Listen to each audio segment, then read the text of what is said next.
The 2023 FIBA World Cup saw the present and the future of Philippine basketball on one stage. You have veteran big men like Mar Fajardo, Japeth Aguilar, as well as AJ Edu and Sotto holding the fort in the front line for Gilas Pilipinas. Now let's revisit the World Cup campaign of Gilas with our guests tonight.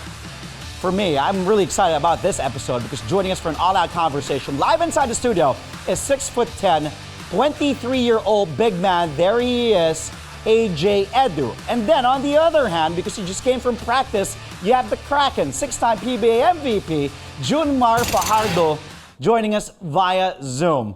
Bye, magandang gabi sa'yo. Magandang gabi sa inyo at sa lahat ng mga nanonood sa sa show na to, CNN. Maraming salamat at pinaunlakan mo ulit ako. Thank you again. Sana nga, sabi ko nandito ka sana katabi si AJ. AJ, good evening buddy. Thank you. Oh, di ba? Ayan o, Mar Fajardo, AJ Edu. Thank you both for being on the show. Bago ko muna tanongin yung unang tanong kasi nakita natin kanina yung draft combine, Pauline Versosa was there. So tatanungin ko si AJ.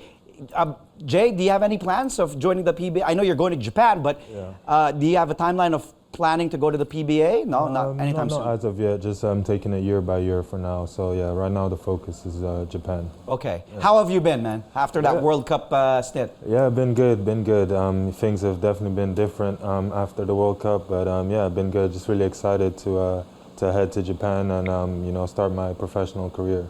And I'm sure you saw online a lot of friends, netizens praising you, even myself included, messaging you how proud to see you there on both ends of the floor. Even our crew here asking for pictures from you. Yeah. What can you say about that? Like, how important was that? Getting that gratification, getting that acknowledgement from people about your performance in the World Cup. Yeah, it's awesome just to feel the love and the support from everyone, and to know that those efforts didn't go unnoticed.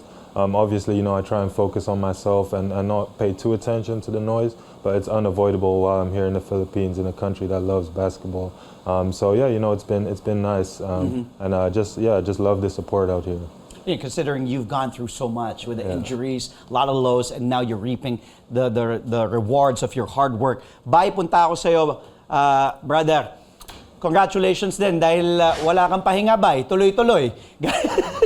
Galing sa World Cup. Wala Alam mo, nakausap ko, bye. Okay lang. Okay lang, bye. Kasi sabi ko nga, nakausap ko si SMC Sports Director, Gilas Pilipinas Team Manager, syempre malapit sa'yo, si Boss Al, Coach Al Francis Chua.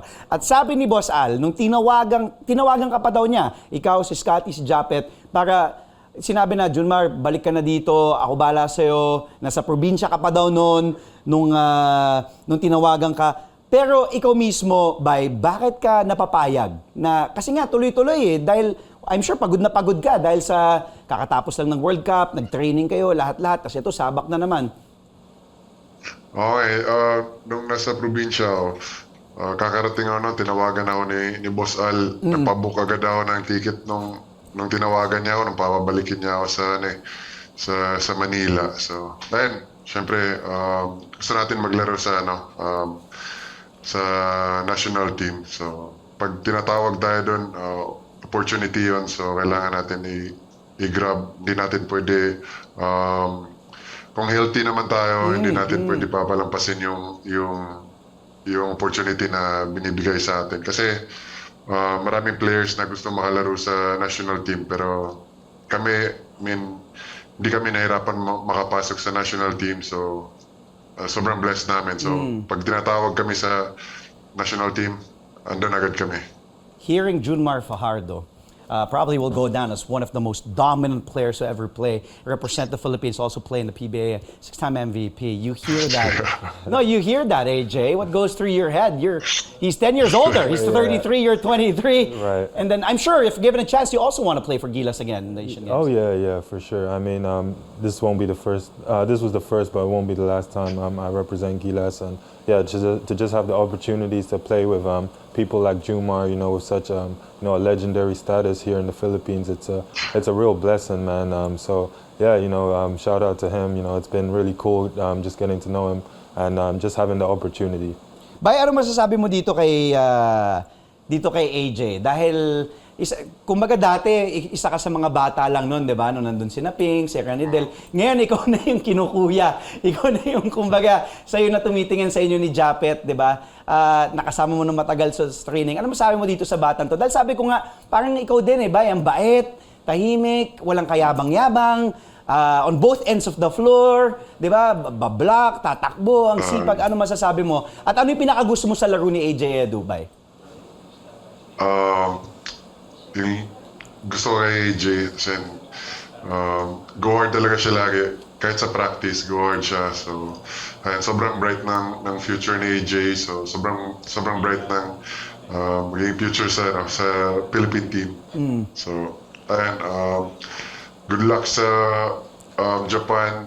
Then, sana healthy lagi. Then, ayan, lagi naman siyang nandyan pag tinatawag siya sa Gilas. So.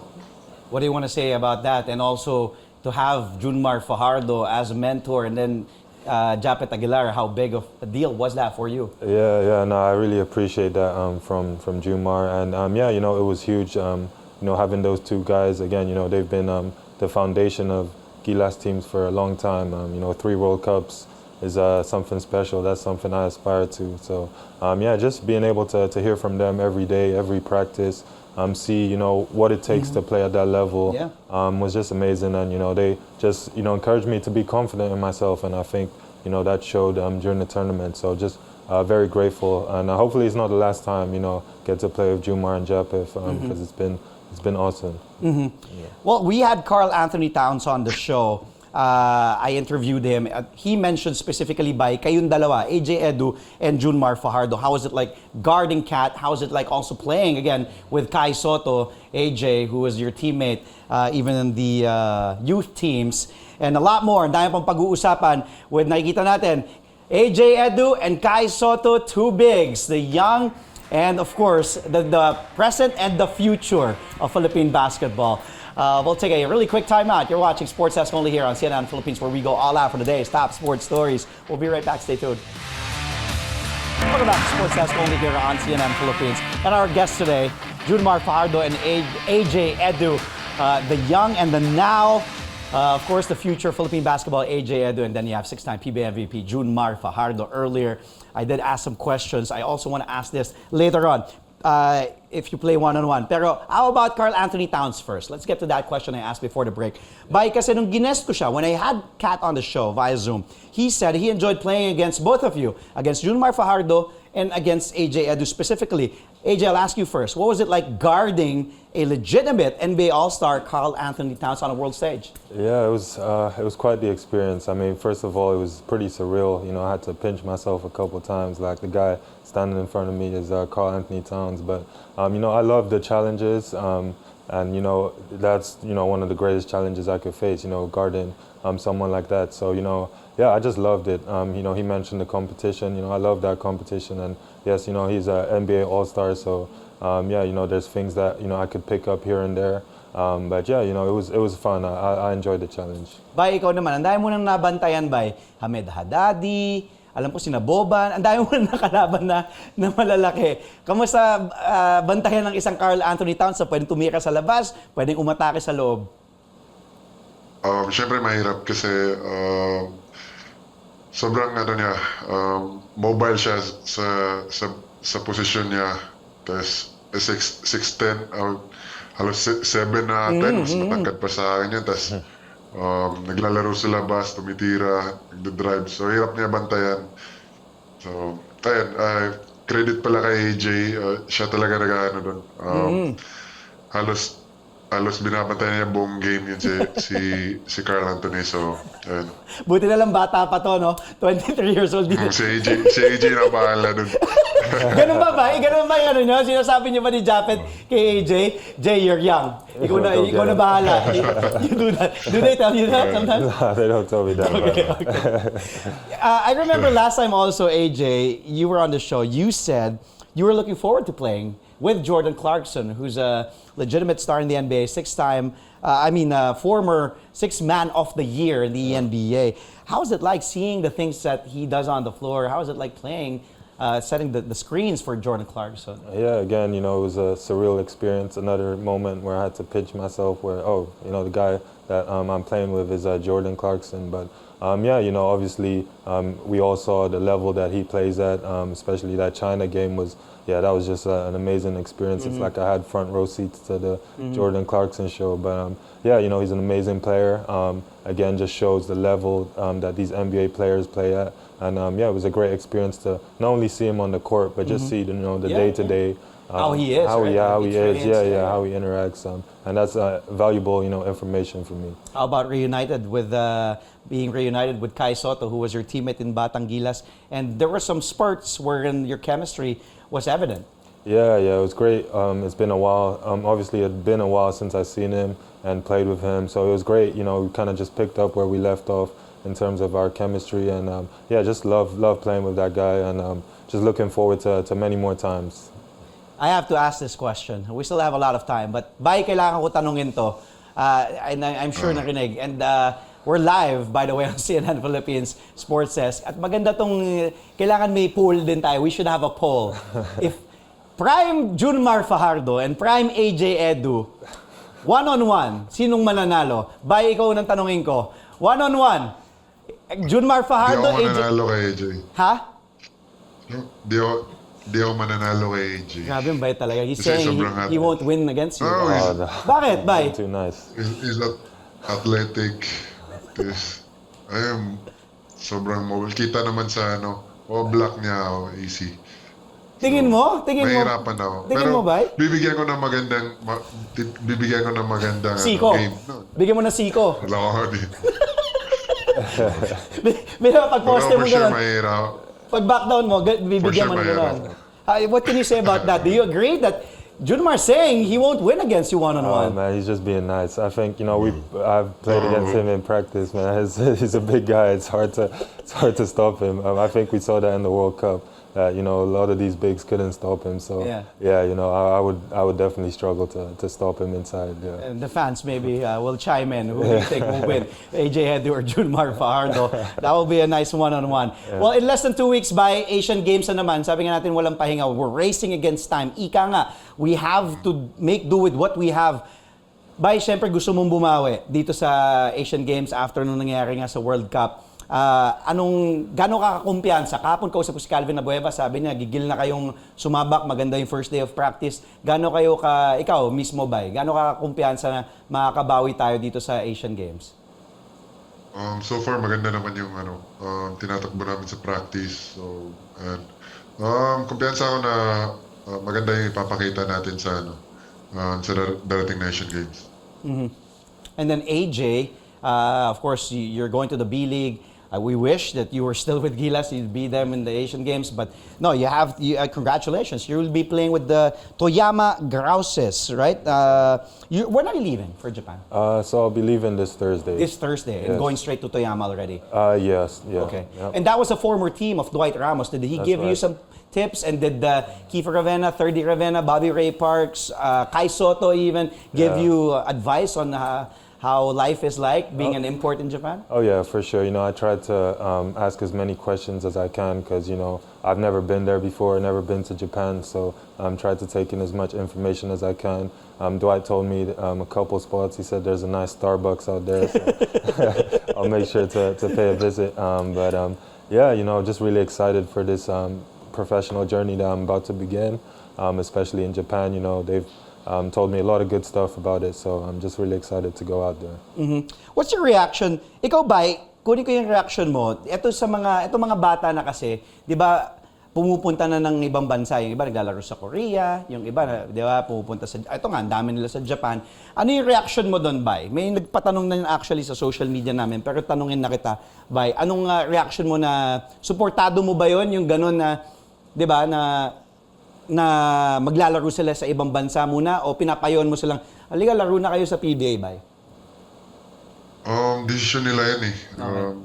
Kung ano yung sa tingin nila makakabuti sa future nila.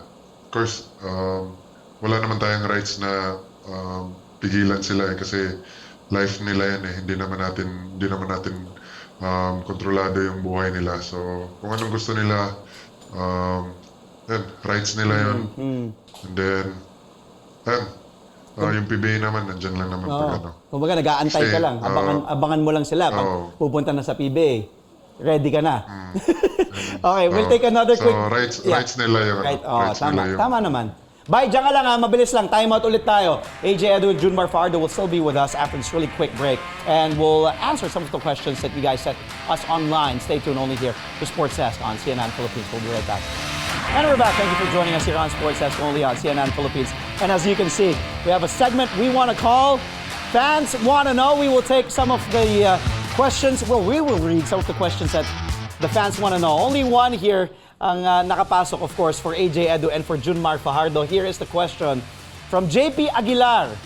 What is missing in their World Cup team which could have made a huge difference? Maybe 2 or 3 wins more. AJ, you want to answer first? Yeah, it's a tough question. I think maybe some more preparation time of the whole team. I think, we were kind of unfortunate with injuries that we weren't able to really get the whole team till just before the World Cup, a week or 2. So I think, that would have made the difference in those clutch moments, that chemistry. But other than that, I think that would have made a huge difference. Bay, may gusto ka pa yung dagdag doon? Same sa sinabi ni AJ. Anong gusto nyo, Bay, ikaw na mauna. Anong gusto mo sabihin sa mga Filipino fans at na talaga sumusuporta sa Gilas at mensahe mo din kay AJ? Go ahead, Bay. Ikaw mauna. Salamat pala sa lahat ng mga fans ng Gilas sa walang sawang pagsuporta, sa prayers nila, at sa lahat ng mga fans na nagpunta talaga sa venue para mapanood yung game live. Salamat sa inyo.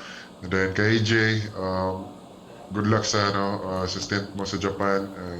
Sana healthy ka lagi, and then manalo ka ng maraming championships. Yun. Jay. To the fans, just maraming salamat for the amazing support during the tournament. This is an experience that I will never forget, and just looking forward to many more times playing in front of you guys. And to Jumar, just thank you for taking me in, and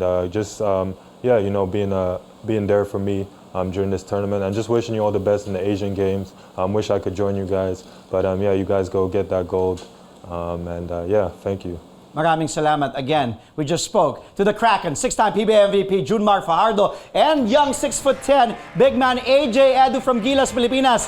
Mar, 33 years old, and AJ 23 years old. Maraming salamat, bye. Mga bata pa. Thank you, bye, and thank you, AJ. We've reached today's finish line. Join us again live at 8:30 p.m. tomorrow for today's top sports stories. I'm Andre Felix. Stay tuned to the final word. Up next, only here on CNN Philippines. Stay safe.